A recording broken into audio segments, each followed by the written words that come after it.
हमारे साथ स्वामी अग्निवेश जी हैं, हम उनसे बात करेंगे जिस तरह से मुल्क के मौजूदा जो हालात हैं। स्वामी जी, जिस तरह के हालात मुल्क के हैं, अभी 3 दिन पहले ही प्राइम मिनिस्टर का एक बयान आया है गो विजिलेटर्स को लेकर, लेकिन उसके बावजूद झारखंड में उसी वक्त हत्या होती है जब वो बयान दे रहे होते हैं। देखिए कि बीच बीच में हमारे वज़ीर आला इस तरह के बयान दे देते हैं और वो सोचते हैं कि उसके ऊपर अमल हो रहा होगा।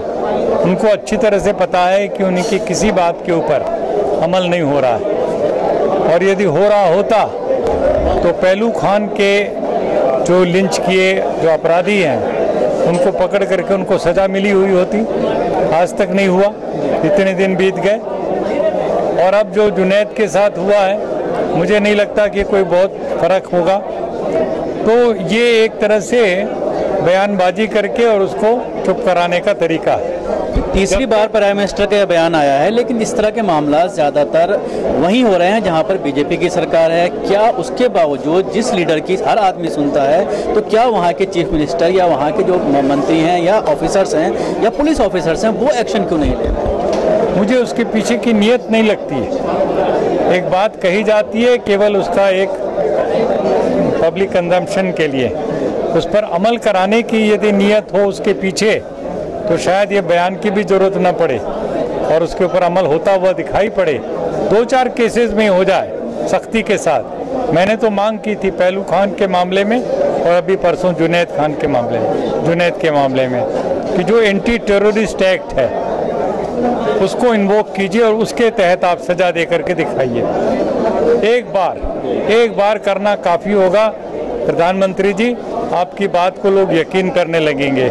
अभी ऐसा लगता है कि आप जुमले बोलते हैं जिसमें कोई वजन नहीं है, कोई सच्चाई नहीं है। जो इंसाफ पसंद लोग हैं वो एकजुट हो रहे हैं इस पूरे मामले को लेकर। जिस तरह जंतर मंतर पर अभी 2 दिन पहले ही एक प्रोटेस्ट रखा गया, और न सिर्फ जंतर मंतर बल्कि देश के तकरीबन 16 शहरों में हुआ और उसका असर देखने में आया। अगले दिन प्राइम मिनिस्टर का बयान आया, लेकिन उनका ये कहना है जो लोग हैं कि इस पर प्राइम मिनिस्टर को कानून बनाना चाहिए और एक मैसेज देना चाहिए, एक मिसाल कायम करनी चाहिए। जो लोग हैं उनके ऊपर कानूनी कार्रवाई हो, उनको जेल भेजा जाए, उन पर एक्शन लिया जाए।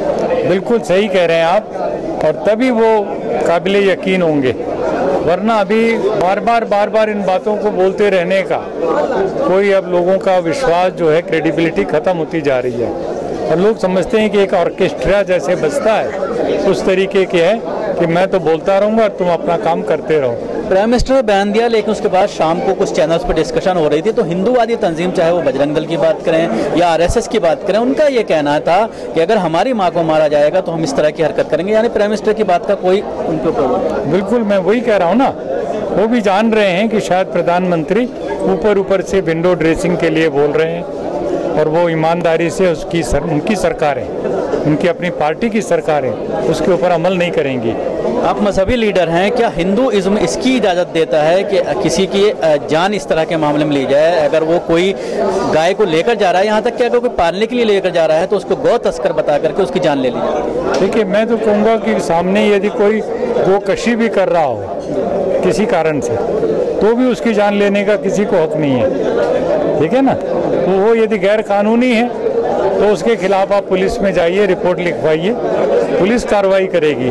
किसी भी मॉब को, किसी भी आदमी को ये हक नहीं हो सकता कि वो खुद ही उसका वो मुंसिफ बने और खुद ही सजा दे। माता के नाम पर इस तरह का व्यवहार जो कर रहे हैं, जो लोग कर रहे हैं, उनको क्या कहेंगे आप? क्या मैसेज देना चाहिए? ये मैंने जैसे कहा, ये टेररिस्ट हैं, आतंकवादी हैं, और इनके खिलाफ वही कानून इस्तेमाल होना चाहिए जो आतंकवादियों के लिए बनाया गया।